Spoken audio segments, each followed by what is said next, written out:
Neat పేరిట సాగుతున్న ఉద్యమం మరో టర్న్ తీసుకుందా?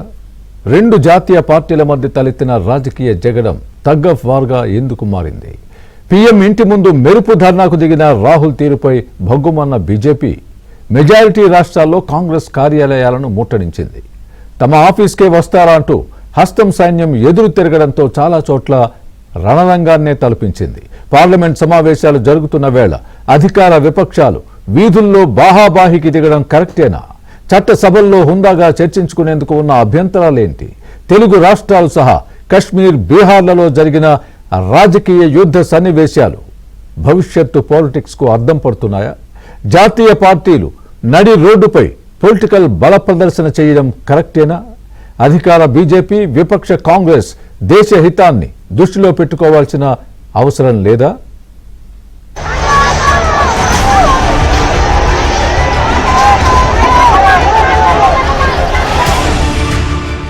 నీట్ పేపర్ లీక్ కు వ్యతిరేకంగా దేశవ్యాప్తంగా నిరసనలు మిన్నంటాయి. ఢిల్లీలో మంగళవారం రాహుల్, ప్రియాంక సహా విద్యార్థులపై కేంద్రం అనుసరించిన వైఖరికి నిరసనగా కొడంగల్ అంబేద్కర్ కూడలిలో ర్యాలీ నిర్వహించారు తెలంగాణ ముఖ్యమంత్రి రేవంత్ రెడ్డి. నీట్ ప్రశ్నాపత్రాలను పల్లి బఠానీల్లో కోట్లకు అమ్ముకున్నారని, పార్టీలకు అతీతంగా దేశవ్యాప్తంగా నిరసనలు జరుగుతున్నాయని, ప్రజా ఆందోళనలు పరిగణలోకి తీసుకుని లక్షలాది మంది విద్యార్థుల జీవితాలతో చెలగాటమాడిన విద్యాశాఖ మంత్రి ధర్మేంద్ర ప్రధాన్ను కేంద్ర మంత్రివర్గం నుంచి బర్తరఫ్ చేయాలని డిమాండ్ చేశారు సీఎం రేవంత్. బీజేపీ అధికారంలో ఉన్న రాష్ట్రాల్లో ప్రశ్నాపత్రాలు అమ్ముకున్న వారిని అరెస్టు చేసి జైల్లో పెట్టాలని డిమాండ్ చేశారు. ప్రశ్నాపత్రాల లీకేజీ అంశంపై పార్లమెంట్లో చర్చించాలని కాంగ్రెస్ పార్టీ, ఇండియా కూటమి డిమాండ్ చేసినా కేంద్రం అనుమతించని కారణంగానే ఢిల్లీలో పీఎం మోదీ ఇంటిని ముట్టడించారని, లోక్సభలో విపక్ష నేత రాహుల్ గాంధీని ఢిల్లీ పోలీసులు కొడితే ఆయన ముక్కు నుంచి రక్తం కారిందని, దీనంతటికీ కారణం గాడ్సే వారసులంటూ బీజేపీపై తీవ్ర ఆరోపణలు గుప్పించారు ముఖ్యమంత్రి రేవంత్ రెడ్డి. ఢిల్లీ పోలీసుల మీద ఒత్తిడి తీసుకొచ్చి ఈరోజు నరేంద్ర మోడీ గారు పాశవికంగా కాంగ్రెస్ పార్టీ నాయకుడు రాహుల్ గాంధీ గారిని కొడితే రాహుల్ గాంధీ గారి ముక్కులో నుంచి రక్తం చిందింది. ఆ రక్తం ఈ నేలను తడిపింది. నేను ఒక్క మాట చెప్పదలుచుకున్న నరేంద్ర మోడీ గారికి, నరేంద్ర మోడీ గారు ఈ దేశ ప్రజల కోసం రక్తం చిందించడం గాంధీ కుటుంబంలో రాహుల్ గాంధీ మొదటివాడు కాదు, రాహుల్ గాంధీ చివరివాడు కాదు. ఆనాడు మహాత్మా గాంధీ గారు ఈ దేశం కోసం 30 ఏళ్ళు తెల్ల దొరలతో కొట్లాడి ఈ దేశానికి స్వతంత్రం తీసుకొచ్చిండు. 30 ఏళ్లలో ఎన్నడూ కూడా తెల్ల దొరలు కూడా లాఠీ ఎత్తడానికి మహాత్మా గాంధీ గారి మీద భయపడ్డారు. అలాంటి మహాత్మా గాంధీ గారిని స్వతంత్రం వచ్చిన మొదటి సంవత్సరంలోనే మీ తుపాకీ తూటాలకు బలైపోయిండు. అది మీ ఆరంభం. గాడ్సే వారసులు మీరు గాంధీజీని ఆనాడు పొట్టన పెట్టుకున్నారు. తెలంగాణలో 2019 సంవత్సరంలో ఇంటర్ ఫలితాల్లో నాటి మంత్రి కేటీఆర్ బినామీ సంస్థ గ్లోబరీనా సంస్థ అవకతవకలకు పాల్పడి విద్యార్థుల ప్రాణాలు బలిగొందని విమర్శించారు సీఎం రేవంత్. ఇదే సంస్థ పేరు మార్చుకుని కేంద్రం వద్దకు వెళ్లిందని, ఆనాడే సంస్థపై క్రిమినల్ కేసులు పెట్టి ఉంటే ఇప్పుడు ఇలా జరుగుండేది కాదని పంచిచ్చారు ముఖ్యమంత్రి.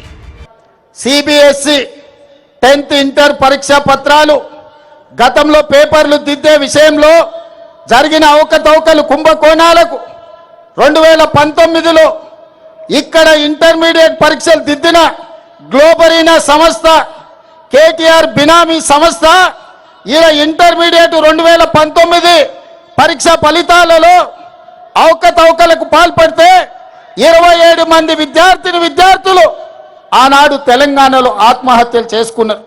ఆ రోజు ప్రతిపక్ష నాయకుడిగా, పార్లమెంట్ సభ్యుడిగా ఆనాటి ప్రభుత్వం మీద కొట్లాడితే కోర్టులు ఆదేశాలు ఇచ్చినాయి గ్లోబరీనా సంస్థ మీద క్రిమినల్ కేసులు పెట్టి చర్యలు తీసుకోమని.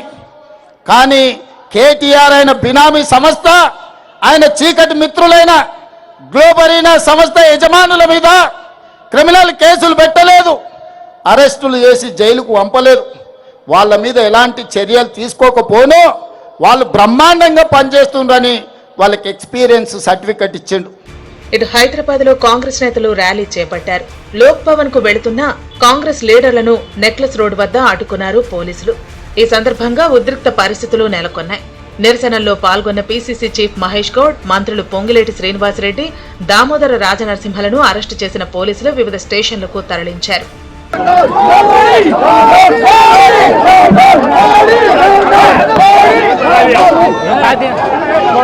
కాంగ్రెస్ నేతల లోక్ భవన్ ముట్టడిని కట్టడి చేస్తున్న క్రమంలోనే నిన్న పీఎం మోదీ నివాసం వద్ద రాహుల్ బృందం ధర్నాకు దిగడాన్ని నిరసిస్తూ బీజేపీ నేతలు ర్యాలీగా గాంధీ భవన్ ముట్టడికి తరలి వెళ్లారు. బీజేపీ చీఫ్ రామచంద్రరావు సహా పలువురు కమలం లీడర్లను అడ్డుకున్నారు పోలీసులు. గాంధీ భవన్ వద్ద కాంగ్రెస్ బీజేపీ నేతల మధ్య ఘర్షణ, తోపులాట జరిగింది. దీంతో బీజేపీ నేతలను అరెస్టు చేశారు.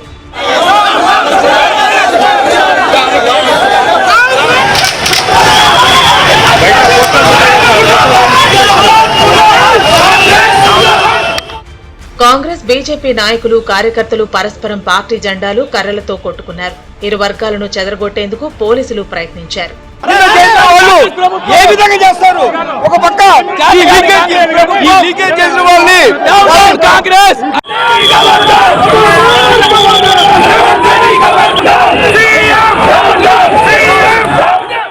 తెలంగాణలో అధికార కాంగ్రెస్ తీరు దారుణంగా ఉందని మండిపడ్డారు కేంద్ర మంత్రి బండి సంజయ్. అధికారంలో ఉంటూ పాలకపక్షం ధర్నాలు, నిరసనలతో శాంతి భద్రతలను ఉల్లంఘిస్తున్న కాంగ్రెస్ తీరుపై జనం నవ్వుకుంటున్నారని విమర్శించారు. ప్రజాస్వామ్యబద్ధంగా నిరసన తెలిపితే అరెస్టు చేయడమేంటని బీజేపీ రామచంద్రరావును తక్షణం విడుదల చేయాలని డిమాండ్ చేశారు బండి సంజయ్. నీట్ పై పార్లమెంట్లో చర్చకు సిద్ధమని, దమ్ముంటే కాంగ్రెస్ నేతలు పార్లమెంట్లో చర్చకు సిద్ధం కావాలని సవాల్ విసిరారు కేంద్ర మంత్రి సంజయ్. అటు ఏపీలోనూ బీజేపీ వర్సెస్ కాంగ్రెస్ వీధి పోరాటం నడిచింది. విజయవాడలో బీజేపీ చీఫ్ మాధవ్ ఆధ్వర్యంలో పెద్ద ఎత్తున ర్యాలీ చేపట్టారు. కేంద్రానికి వ్యతిరేకంగా కాంగ్రెస్ వ్యవహరిస్తోందంటూ ఆరోపిస్తూ రాహుల్కి వ్యతిరేకంగా నినాదాలు చేశారు. ఆ తర్వాత కాంగ్రెస్ ఆఫీసు ఆంధ్రరత్న భవన్ ముట్టడికి ప్రయత్నించారు. బీజేపీ ర్యాలీ కాంగ్రెస్ కార్యాలయం వైపు దూసుకెడుతుండటంతో అక్కడ తీవ్ర ఉద్రిక్తత నెలకొంది. ముందుగానే అప్రమత్తమైన పోలీసులు బారికేడ్లు ఏర్పాటు చేసి బీజేపీ శ్రేణులను అడ్డుకునేందుకు ప్రయత్నించారు. అయినా కార్యకర్తలు బారికేడ్లను తోసుకుంటూ ముందుకొచ్చారు.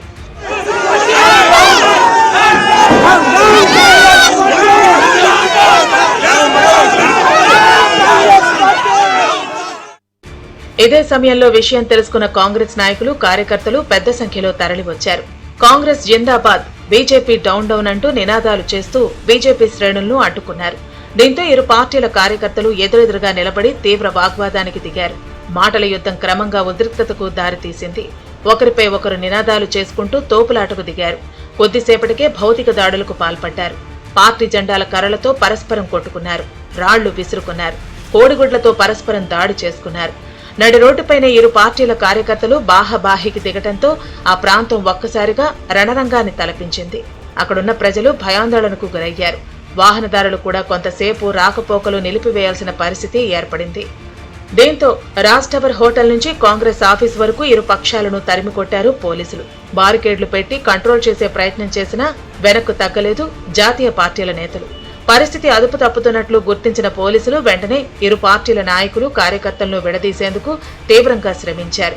ఆందోళనకారులు వెనక్కి తగ్గకపోవడంతో పోలీసులు లాఠీచార్జి చేసి చెదరగొట్టారు. పలువురిని అదుపులోకి తీసుకుని పోలీస్ స్టేషన్లకు తరలించారు. ఘర్షణలో పలువురు కార్యకర్తలు స్వల్పంగా గాయపడ్డారు. అటు ఢిల్లీలోని పీఎం మోదీ నివాసం వద్ద కాంగ్రెస్ ప్రజాస్వామ్యాన్ని ఖూనీ చేసిందని, రాజకీయ లబ్ధి కోసం హింసాత్మక నిరసనలకు పాల్పడుతోందని విమర్శించారు బీజేపీ నేతలు. కాంగ్రెస్ ఆఫీసుకు వచ్చి బీజేపీ నాయకులు దాడి చేశారని కాంగ్రెస్ నేతలు ఆరోపించారు.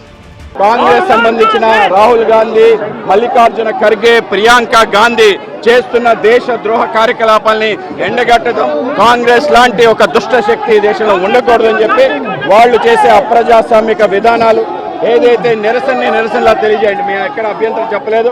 గత 15 రోజుల పాటు నడుస్తుంది. సోనం వాంగ్చుక్ నిరాహారదీక్ష చేస్తున్నాడు. దానికి పూర్తి స్థాయిలో రక్షణ కల్పించడం జరిగింది. కానీ పార్లమెంట్ దాడిని ఎటువంటి పరిస్థితుల్లో కూడా ఒప్పుకునేది లేదు. పార్లమెంట్ కూల్చేస్తాం, ఈ దేశాన్ని ముక్కలు చేస్తాం అనే శక్తుల్ని మాత్రం హెచ్చరిస్తున్నాం. అటువంటి శక్తులన్నిటికీ కూడా గొప్ప హెచ్చరిక ఇవ్వడానికి వాళ్ళు నష్టం తెలియజేస్తున్నాం. మీరు కానీ దీన్ని కొనసాగిస్తే ఊరుకునేది లేదని. అక్రమం, దుర్మార్గం, బీజేపీ దుర్మార్గం, నరేంద్ర మోడీ నేతృత్వం నిదర్శనం. అటు పాట్నాలోనూ హింసాత్మక ఘర్షణలు చెలరేగాయి. నీట్ పేపర్ లీక్ కు నిరసనగా కేంద్ర విద్యాశాఖ మంత్రి ధర్మేంద్ర ప్రధాన్ రాజీనామా చేయాలని డిమాండ్ చేస్తూ విద్యార్థులు లోక్ భవన్ కు పాదయాత్ర చేశారు. జేపీ గోలంబర్ వద్ద బారికేడ్లు ఏర్పాటు చేసి కట్టడి చేశారు పోలీసులు. వెనక్కి వెళ్లమని విజ్ఞప్తి చేశారు. అంతే, ఆగ్రహం కట్టలు తెంచుకున్న స్టూడెంట్స్ బారికేడ్లను ఛేదించుకుని ముందుకు వెళ్లారు.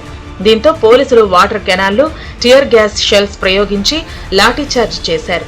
దీంతో ఆగ్రహించిన విద్యార్థులు రోడ్డుపై బైఠాయించారు. 20 నిమిషాల తర్వాత విద్యార్థులు బారికేడ్లను ఛేదించుకుని జేపీ గోలంబర్ను దాటి ముందుకు వెళ్లారు. ప్రభుత్వానికి వ్యతిరేకంగా నినాదాలు చేశారు. పోలీసులు వారిని శాంతింపజేసేందుకు ప్రయత్నించారు. దీంతో కొందరు విద్యార్థులు రోడ్డుపై కూర్చుండిపోయారు. 20 నిమిషాల తర్వాత వారు బారికేడ్లను బద్దలు కొట్టి డక్ బంగ్లా స్క్వేర్ కు చేరుకున్నారు. 7,000 మందికి పైగా విద్యార్థులు శిబిరం ఏర్పాటు చేసుకున్న డక్ బంగ్లా స్క్వేర్ ను పోలీసులు మరోసారి బారికేడ్లతో మూసివేశారు. ఈ క్రమంలో ఐజీకి రక్షణగా ఉన్న వాహనంపై దాడికి పాల్పడ్డారు.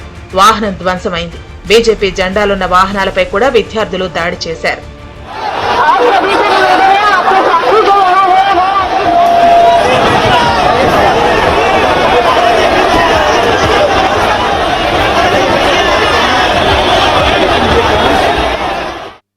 అటు జమ్మూలోనూ హైటెన్షన్ వాతావరణం నెలకొంది. కాంగ్రెస్, బీజేపీ కార్యకర్తలు పోటాపోటీగా ఆందోళనలు చేపట్టారు. పరస్పరం కర్రలతో దాడులు చేసుకున్నారు. ఇరు వర్గాలను చెదరగొట్టారు పోలీసులు. నీట్ పేపర్ లీకేజీలో కేంద్ర మంత్రి ధర్మేంద్ర ప్రధాన్ రిజైన్ చేయాలని డిమాండ్ చేస్తూ ఆందోళన చేపట్టింది కాంగ్రెస్. కౌంటర్ గా బీజేపీ కూడా ఆందోళన చేయడంతో ఘర్షణ నెలకొంది.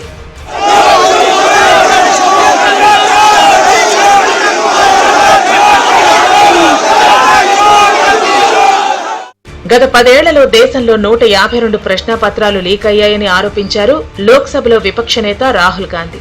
నీట్ పేపర్ లీక్ వల్ల దేశవ్యాప్తంగా 7.5 కోట్ల మంది స్టూడెంట్స్, వారి కుటుంబాలు ప్రభావితమయ్యాయని, ఈ కేసులో ఎవరికీ శిక్ష పడలేదన్నారు. మంగళవారం ఢిల్లీలో విద్యార్థులపై జరిగిన లాఠీచార్జీకి సంబంధించి పలు వీడియోలు ప్రదర్శించారు రాహుల్. విపక్ష నాయకుడిగా దేశ ప్రజల ఆకాంక్షలను వ్యక్తం చేయడం తన పని అని, నిన్న ప్రధాని ఇంటి ముందు మెరుపు ధర్నా చేసినందుకు గర్వపడుతున్నానని, ఆ సమయంలో తనపై 2 సార్లు పిడిగుద్దులు గుద్దారని, కానీ అదంత పెద్ద విషయం కాదని చెప్పుకొచ్చారు రాహుల్. అటు పార్లమెంటు సమావేశాల్లో ప్రతిపక్షాలను మాట్లాడనీయటం లేదని ఆరోపించారు కాంగ్రెస్ ఎంపీ ప్రియాంక గాంధీ. రోడ్లపై స్టూడెంట్స్ తో, పార్లమెంట్లో విపక్షాలతో కేంద్రం ఒకేలా ప్రవర్తిస్తోందని ఫైర్ అయ్యారు. తమ విషయంలో ఏ విధంగా ప్రవర్తించినప్పటికీ స్టూడెంట్స్ హక్కులు కాలరాయటం సరైంది కాదన్నారు ప్రియాంక. लाठी चल रही है, राइफल्स पॉइंट हो रही हैं, टांगे तोड़ी जा रही हैं, पेलेट गन से मारा जा रहा है. ये आतंकवादी नहीं है, ये हमारा फ्यूचर है. ये हमारे दुश्मन नहीं है, ये हमारे लोग हैं, हमारा फ्यूचर है. तो इन लोगों पर जिन्होंने वायलेंस किया है, हिंसा की है, इन पर एक्शन होना चाहिए. ये स्टूडेंट्स की दूसरी मांग है. और तीसरी मांग, जो इस पूरे सिस्टम को चलाते हैं उनको स्टूडेंट से अपोलोजाइज करना चाहिए रिस्पेक्टफुली कि गलती हो गई, जो हुआ वो नहीं होना चाहिए था, आप लोगों को चोट लगी है, हम अपनी गलती मांगते हैं, कोई बड़ी बात नहीं. We are against violence. We have always been. This is the ideology of our party. It's the ideology of our nation. Mahatma Gandhi fought for freedom. It was a unique revolution in which there was zero violence on their part. And I have heard the protesters and students and all also saying that they are not going to be violent. So if people have got hurt, police people have got hurt, or journalists have also got hurt along with the students, it's unfortunate. But please be truthful when you present it to the public. Because what we are seeing is that the students are being attacked mercilessly. They are being beaten with lathis, they are being tear gassed, girls are being treated in an obnoxious manner, their clothes are being torn off. How do you think they feel that this is their country, this is their parliament, these are their representatives, this government has been voted in by them, and the youth heavily voted for this government. ప్రతిపక్షాలు తమ స్వార్థ రాజకీయ ప్రయోజనాల కోసం విద్యార్థులను, యువతను రాజకీయ సాధనంగా వాడుకుంటున్నాయని కాంగ్రెస్ అండ్ కో పార్టీలకు కౌంటర్ ఇచ్చారు రక్షణ మంత్రి రాజ్నాథ్ సింగ్. ఢిల్లీలో జరుగుతున్న విద్యార్థుల నిరసనలు, నీట్ యూజీ ఆందోళనల వెనుక ఒక కృత్రిమమైన ఆగ్రహాన్ని సృష్టిస్తున్నారని, ఇది ప్రజలను తప్పుదోవ పట్టించే ప్రయత్నమని మండిపడ్డారు. పార్లమెంటు సమావేశాలు జరుగుతున్న సమయంలో సభలో సమస్యలను లేవనెత్తాల్సింది పోయి వీధుల్లో ఆందోళనలు చేయడం సరికాదని స్ట్రాంగ్ కౌంటర్ ఇచ్చారు రాజ్నాథ్ సింగ్. हम इस बात के लिए भी पूरी तरह से प्रतिबद्ध हैं कि किसी भी व्यक्ति, विशेषकर हमारे छात्रों और नौजवानों के साथ किसी भी प्रकार का अन्याय न हो. और विपक्ष के कुछ नेताओं द्वारा मैन्युफैक्चर्ड एक सेंस ऑफ एंगर, आक्रोश लोगों के अंदर केवल जनता विशेषकर बच्चों के नौजवानों को भ्रमित करने और गुमराह करने का मैं मानता हूं कि यह असफल प्रयास है। युवाओं की भावनाओं और उनकी चिंताओं के प्रति हम पूरी तरह से संवेदनशील हैं और यह संसद का सत्र इस समय चल रहा है। सरकार ने हर मुद्दे पर सार्थक बहस करने की भी बात की है और कई बार अपनी बात को दोहराया भी है, मगर विपक्ष संसद में नहीं बल्कि सड़क पर मुद्दों का समाधान करने का मैं मानता हूं अनुचित प्रयास कर रहा है। ఇన్నాళ్లు ప్రాంతీయ పార్టీలు వర్సెస్ జాతీయ పార్టీలుగా ఉన్న ఘర్షణాత్మక వాతావరణం ఇప్పుడు రెండు జాతీయ పార్టీల మధ్య తలెత్తడం అంత శుభ పరిణామం కాదు. అది కూడా దేశవ్యాప్తంగా బీజేపీ కాంగ్రెస్ మధ్య బుధవారం జరిగిన కార్యాలయాల ముట్టళ్లు. ఈ సందర్భంగా ఇరు పార్టీల నాయకులు కేడర్ వ్యవహరించిన తీరు భవిష్యత్ రాజకీయాలు ఎలా ఉండబోతాయో చూపించిన ట్రైలర్ లాగా ఉంది. అంటే అభి పిక్చర్ బాకీ హై. నీట్ పేపర్ లీక్ ప్రధానాంశంగా జరుగుతున్న ఈ రాజకీయం ఇంకెన్ని రణరంగాలకు దారితీస్తుందో అన్న భయాందోళన నెలకొంది. ప్రజా సమస్యలపై చర్చించాల్సిన పార్లమెంటు సమావేశాలు నడుస్తూ ఉండగా ఇలా నడి రోడ్డుపై పొలిటికల్ బల ప్రదర్శన చూపించుకోవటమే ఇప్పుడు ఆందోళనకరం. ఈ విషయంపై రెండు పార్టీలు దేశ హితాన్ని దృష్టిలో పెట్టుకుని మసలుకోవాలి. భవిష్యత్తులో జరగరాని ఘటనలు ఏవైనా జరిగితే అందుకు జాతీయ పార్టీలుగా కాంగ్రెస్, బీజేపీ బాధ్యత తీసుకుంటాయా అనే ప్రశ్నలు వస్తున్నాయి.